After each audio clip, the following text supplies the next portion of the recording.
Hello, Internet. It is I, Malik Aaron, and welcome back to Box Office Predictions. Today, we're going to be talking about Malignant. So, as usual, we're going to be going over the pros and cons. So, let's get to it. Pros Mr. James Wan, the director of this movie. This dude has quite the resume, to say the least, and I'm about to show you just how impressive this dude's resume truly is. I just need to go to technical credits. Here we go. So this is the man who started the Saw series, the Insidious series, and the Conjuring series.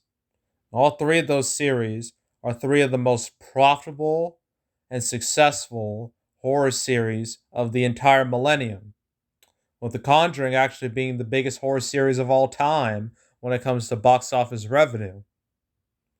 So I can literally just stop right there. But no, there's more.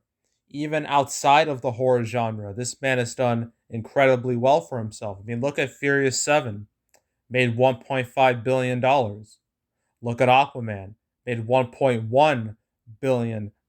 Who would have ever guessed that a movie like Aquaman, a movie based off a character that people made fun of for years, would make over $1 billion? Exactly, no one. No one. But this man apparently had the golden touch, and he helped it, he helped make the movie appeal to a whole bunch of people. So, yeah, this dude is box office gold, if you ask me. And that's not just an opinion, that's just a straight up fact. I mean, sure, he's had some duds in the past, but those are small scale duds. And when it comes to his overall hit to miss ratio, it leans heavily towards hit. And plus, with his work on Saw, Insidious, and Conjuring, I imagine a decent amount of those fans are going to be interested in watching this because it's made by the same guy. So yeah, that's an easy pro. James Wan's resume, it speaks for itself. So that's pro number one. Pro number two, this movie has no direct competition for an entire month. The next horror movie that comes out after this will be Halloween Kills, and that comes out October 15th. Besides that, this movie has nothing to worry about when it comes to direct competition. I mean, I know there's Venom 2 that has horror esque elements in it, but that is a superhero movie. It's just a superhero movie. This is more of a straight up horror movie, so it's not the same. So yeah, when it comes to direct competition, this movie has nothing until Halloween Kills. So that's another easy pro right there. Another pro, reviews are all right, especially for September. The September does have this reputation of being a bit of a dump month. Not quite as bad as January, but it's still not great. But reviews for this are all right. I think last I checked, it was like at 70%, which is fine. I mean, it's not fantastic, but it's not going to kill the movie either. Now, the audience score, though, that's concerning. And we'll talk about that when we get to the cons. But yeah, the review score won't kill it. It's decent enough, apparently. So I would consider that a pro.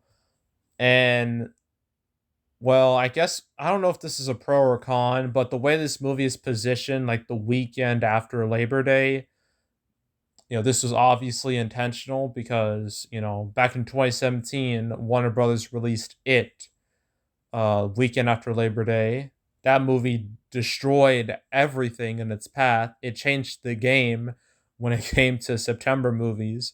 And they did the same thing with It Chapter 2, which also, it didn't do as well, but still did pretty darn good for September. So they're obviously trying to replicate that to some extent here. But that doesn't mean it's going to do well. It just means that, oh, this weekend's a good spot to release a movie. Oh, yeah, there was The Nun too, which is also part of the Conjuring series. That was the biggest hit of all the Conjuring movies. That was back in 2018. So yeah, this was clearly intentional. I don't know, will it work? I doubt it, but I can see the intention. So yeah, that's why I'm not going to label it as a pro or a con. Now, for the actual cons, quite a few actually. The biggest con out of all of them, besides audience score, HBO Max. This is another HBO Max experiment movie because this is from Warner Brothers. And as we've seen, that's not a good thing because the box office results for HBO Max movies have been quite dismal, to say the least. I mean, the only one that's done well or like really well is Godzilla versus Kong. That's it. That is literally it. Every other HBO Max movie's performance has either been decent or awful, and leans a lot more towards awful than decent. So that's definitely a bad omen with this movie. And I feel like this is going to lean more towards the awful category because I don't feel like this is a movie that people are going to rush out to see on the big screen. I think they're going to be like, you know what? I'll watch this at home. Like, whatever. Which, funny enough, that's exactly what I'm doing. I'm planning on watching it tomorrow because I am interested in it. I just don't feel like going out to watch it because I don't think it's that worth it in my eyes. But yeah, that HBO Max availability will it's going to hurt a lot. I mean, look what happened to Reminiscence. Granted, that movie was doomed from the get go, but the HBO Max availability didn't help at all. So, yeah, that's easily the biggest con with this movie, that HBO Max availability. Another con is that the audience scores, from what I've seen, granted they're early, but from what I've seen, they are not good. They're like at 50%, so this is definitely going to be one of those movies that's going to have a divisive reaction, which I kind of figured, looking at the trailer and whatnot, I kind of figured this movie was going to be one that some people wouldn't get or they just straight up hate. I've seen it happen plenty of times, especially in the horror genre. So, yeah, that audience score means this movie might have bad word of mouth, and if that happens, then it's screwed. So that's another con. Trying to think of other cons. I mean, I guess you could say, oh, this movie has no star power, but when it comes to horror, you do not need star power. What you need is good presentation and quality scares, right? That's all you need. You have those two things, you are good to go. You do not need a famous name, on screen, for it to be successful. Simple as that. So, yeah, I don't even consider that a con. Uh, trying to think of anything else. I mean, I guess there's Shang-Chi. That's just gonna dominate over everything. I mean, that's a given. So it might, cause this movie to fall and I guess fall in the cracks a little bit. How much I don't know, but yeah, yeah, that's pretty much it. I can't think of anything else. Oh, there's one thing I just wanted to mention. This poster right here with like the needle, or at least the eye trying to go into the woman's eye right here. I don't know why, but it reminds me of Dead Space 2. If anyone's played that game, I suggest you do. It's very good, although don't play in the dark. I'm just telling you that right now. I mentioned Dead Space 2 because in that game there's an infamous moment where you have to literally stick a needle in your main character. His name is Isaac. You have to stick a needle in Isaac's eye, just like a little poke, and then and whatnot. And the way you do it is you have to like lower it, right, and just stick it in there. But if you move too much or if you move it too fast, Isaac's gonna freak out. And then if that happens, if it gets too low, the whole contraption just falls into Isaac's eye socket and he dies. Like it's a very graphic scene. I mean, you can look it up on YouTube if you want. It's probably going to be age restricted, obviously. But yeah, that's what this poster reminded me of. It gave me those vibes. I don't know if I'm the only one who's thought of that, but yeah, I just wanted to mention that because I thought it was kind of interesting. Okay, so opening weekend, oof. Oof, this is impossible when it comes to HBO Max movies. You never quite know what you're gonna get. I mean, I thought In the Heights would open with like 30 million, open with 11.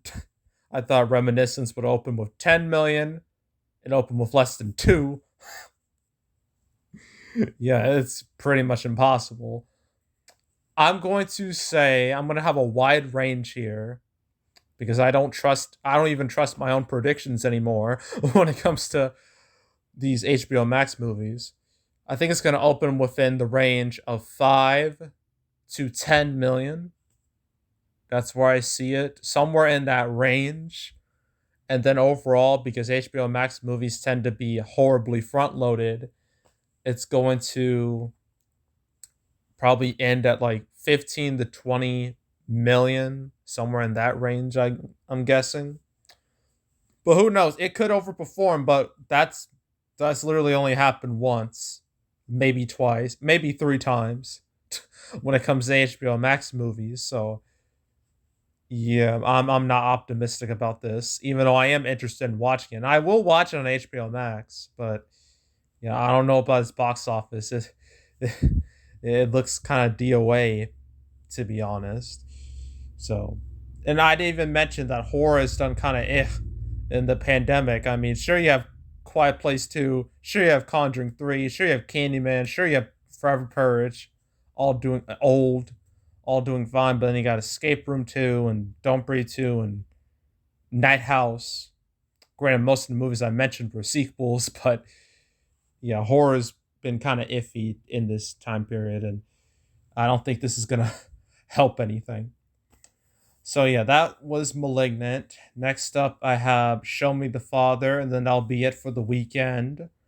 And then next week we got 3 movies to do: Cop Shop, Cry Macho, and The Eyes of Tammy Faye. And the week after that, Dear Evan Hansen, and then that's it for September. We won't have any interesting movies to talk about until October 1st, where we have Venom 2 and Many Saints of Newark. And after that, there's No Time to Die, Halloween Kills, Dune. Things will only get more interesting from there. Right now, we are in a lull period. It's not very exciting. But yeah, that's it. That's all. Make sure to subscribe, like this video, leave a comment, turn notifications, share the whole drill.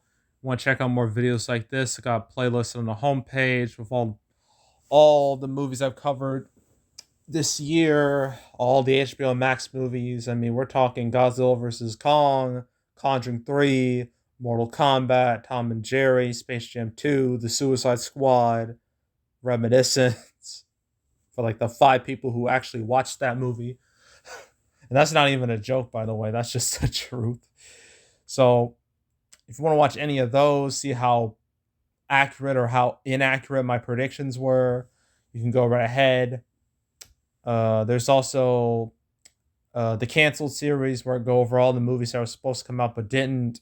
I just did one yesterday about Halloween Kills going to Peacock and theaters at the same time, which I think is a dumb idea. I know some news dropped earlier today regarding 2 other Warner Brothers movies, and I will make a canceled video on those, but that won't come out till a bit later. But if you want to watch any of the past canceled episodes I made, there's now 78, including the one I just made. If you want to watch any of those, that way you're up to date on all these movies, you can go right ahead. There is also box office recaps where I go over the box office results for any particular month. I just did the August recap earlier today. September recap will come out in October. And I will do a summer 2021 recap. It'll be a 2-parter. First will be about all the theatrical only movies, and then the second will be about the hybrid streaming theatrical movies. So it's going to be a 2-parter because the whole summer, the whole debate was between streaming and theatrical, and I thought that would be appropriate for the recap. But that won't come out till like sometime next week, so you can look forward to that. But if you want to watch any of the past recap videos I made, you can go right ahead. And yeah, that's it. That's all. I am out. Goodbye.